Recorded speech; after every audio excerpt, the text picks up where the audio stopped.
Hello, everyone. My name is Indira Corral Garcia, and today I'm working with Smoke Free Trucking Meadows to bring you a short public comment training. And I will be discussing today what exactly public comment is, how we can use it effectively, and where we can use it. So, to get started, what exactly is public comment? Essentially, public comment is just an opportunity for members of the community to come up and express any opinions, concerns, suggestions, or feedback on a variety of proposed legislation, policies, or issues that the board might be discussing that day.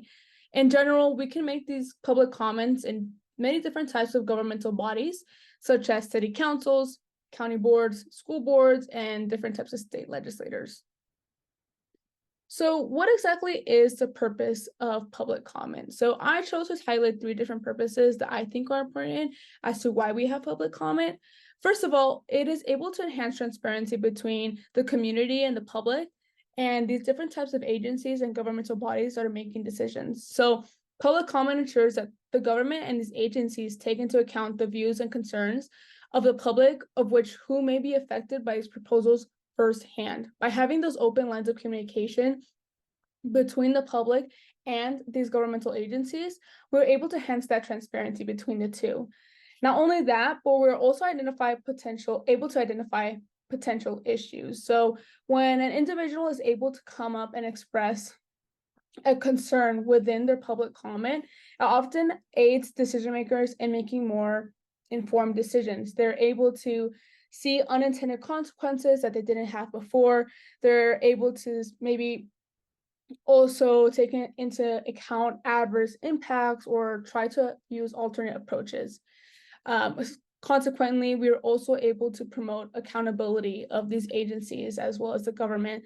So by involving the public, it holds these governments and agencies responsible for their actions, and it ensures that decisions aren't being made without addressing those of whom may be affected firsthand. So overall, public comment ensures that decisions made by the government or agencies are just more inclusive and more informed by different perspectives that the public is able to bring in. So I'm going to be talking about how to prepare for public comment. And the way I'm going to be doing this is what we should be doing the day before when you're going to make public comment and the day of. So the day before you even arrive to the agency, you want to check out their website. Sometimes you have to register before you can make public comment. This isn't always true, but again, all entities will have a website that you can use, and just look up public comment. If they have you register, you can just register online. If there's nothing of the sort, just please show up the day of and you should be good to go. As well as just have a plan ready. So you want to have these statements prepared before you actually go in to make your comment. So just in case you don't want to be thinking on the spot, have your statement prepared and they'll be way more prepared. Typically, public comment is about 3 minutes, but the presiding board may add or take away time depending on the situation.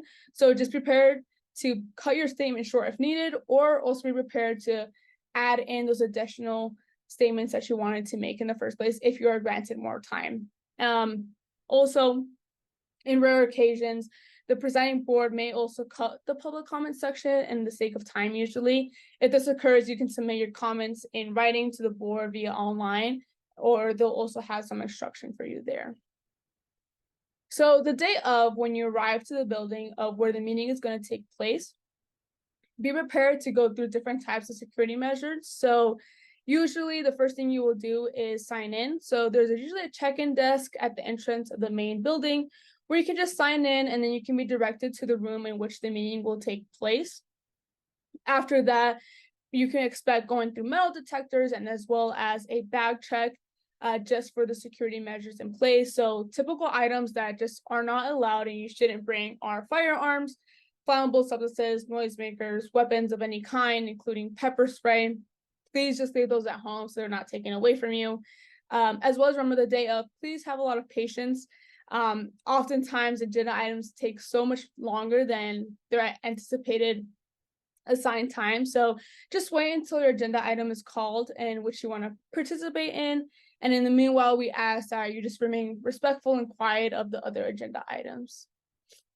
So how should your public comment look like? So this is a brief outline that I made. And again, This is in the context if we were to testify for smoke-free Chucking Meadows, in which our goal is to eliminate smoking inside casinos. So you would go from here. So you would have your introduction, you would have your personal connection, and then you'd have your conclusion. So just going through this, first of all, in your introduction, you want to state your first and last name. So hello, for the record, my name is Andrea Corral Garcia. And then state whether you are there in support or against the agenda item. So for this example, I'm here to testify in support of agenda item and then whatever the agenda item name is. If it's the opposite, I'm here to testify against of agenda item and then just again state that agenda item. This is the most important part of your public comment is your personal connection. So here you want to share that personal anecdote, that personal experience related to the agenda item. So again, for this, we are using workplace smoking. So share a personal anecdote or experience related to workplace smoking so you can emphasize the impact of secondhand smoke on your personal health and how has this issue impacted you and other people around you in your community. That's really what they want to hear. And in your conclusion is kind of your call to action, and then you thank your presiding members for considering public comment at the very end.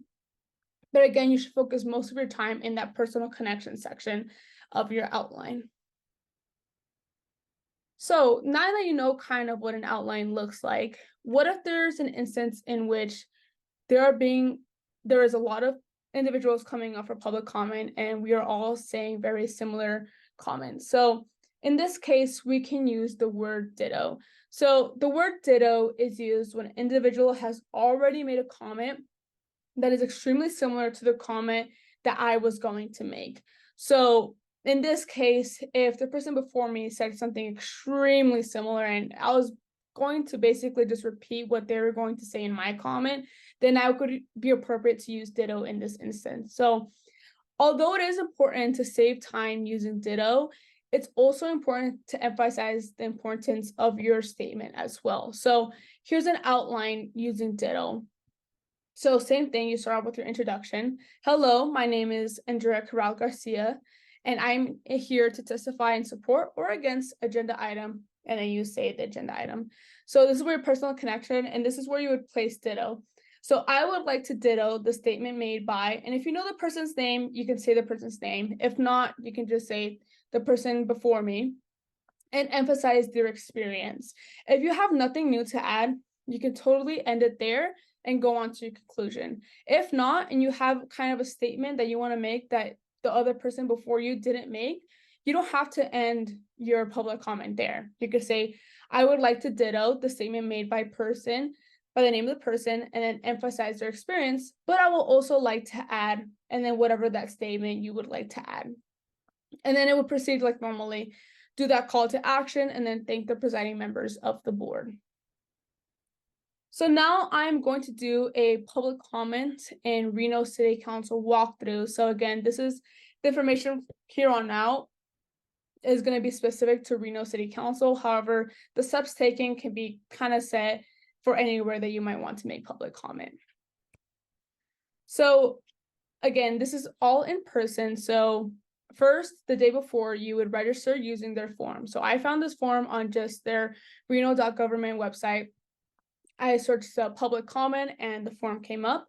And when you click on the form, it asks for your first and last name, which agenda item you'd like to speak on, and whether you're going to be making the statement in person or online. So on the form, I would indicate that I'd be attending in person. And then you also want to make sure you read kind of like the rules and the guidelines. So in this particular case, I'd have to submit this form before 4 p.m. the day before the scheduled meeting. And again, this might change depending on where you're going to make where you're going to make the public comment as well as the government type. So, and then I would also have that statement prepared beforehand. So the day after, you arrive at Reno City Hall, and this would be the address. And they had already for me kind of where I would need to go on that website. So on their website says, use the west side of double doors near the main entrance of the city hall. Again, you're going to pass those metal detectors and bag checks. Again, be sure to just leave those items at home so they're not taken away from you. And then after that, you would check in with their city clerk. and you would be appointed to the correct moon. So again, these can switch. You might be able to check in and then go through the metal detectors. It kind of depends on where you're at. So when do you make your statement? So you make your public comment statement prior to accepting a new motion, but upon conclusion of questions from the council. So kind of put this in easier terms, they were going to start off by introducing the agenda item. Whoever is introducing the agenda item will have their small presentation, they will speak. After that, the council is allowed to make any questions that they might have.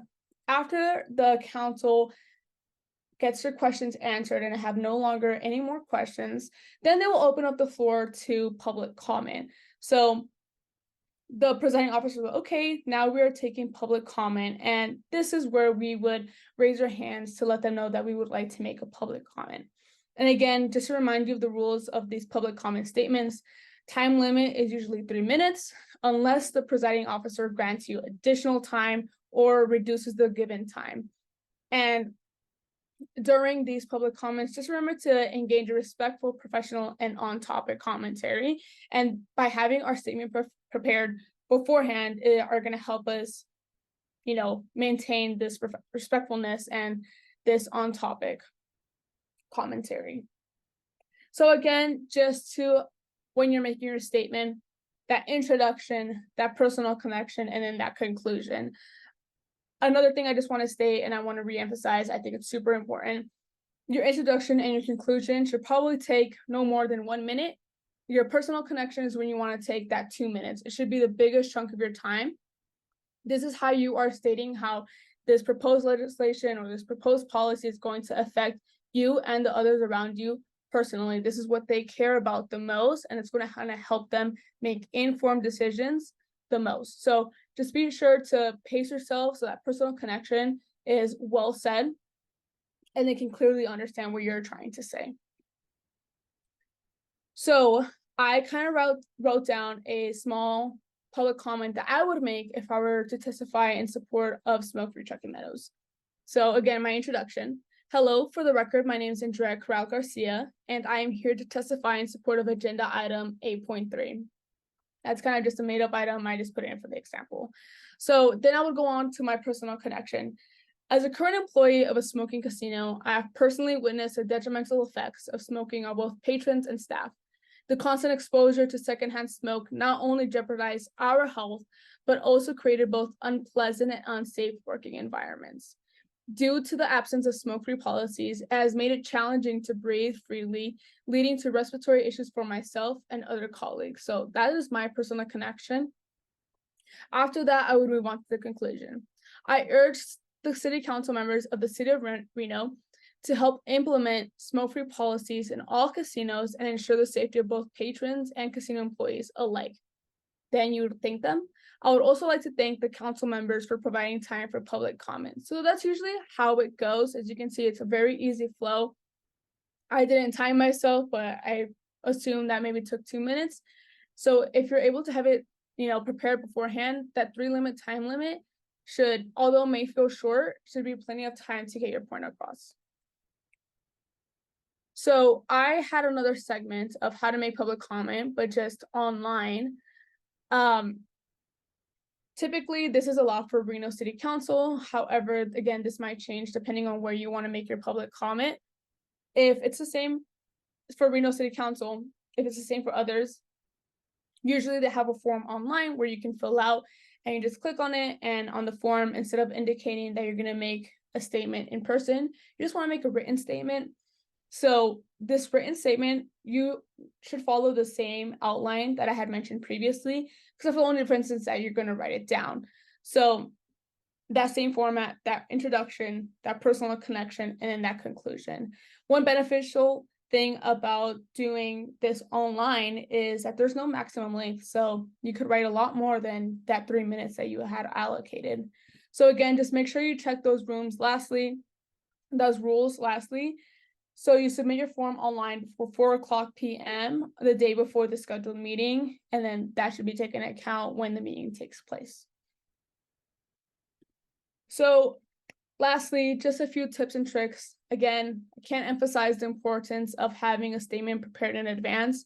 if you have the statement prepared in advance, these other tricks are just going to come naturally because you're more prepared. Be confident.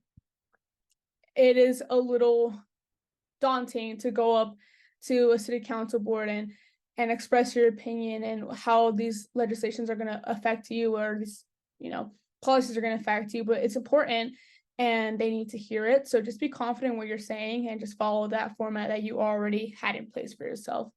Remember to use Ditto. Remember that Ditto is important. It saves time and allows for more public comment. However, please add to the statement if you feel the need to add anything else that hasn't been said before. And then just pace yourself. You do have 3 minutes. It passes by a little bit faster than you anticipate, but if you have those statements prepared in advance, that pacing of yourself, you should be just fine. So thank you for coming to this, public comment training. If you have any questions, comments, concerns, please contact me. My name is Andrea, and here's my card information. And if you want to provide public comment in support of Smoke-Free Truckee Meadows, we'll always appreciate it. And you can use this QR code to sign up. We would be eternally grateful for it. Thank you so much.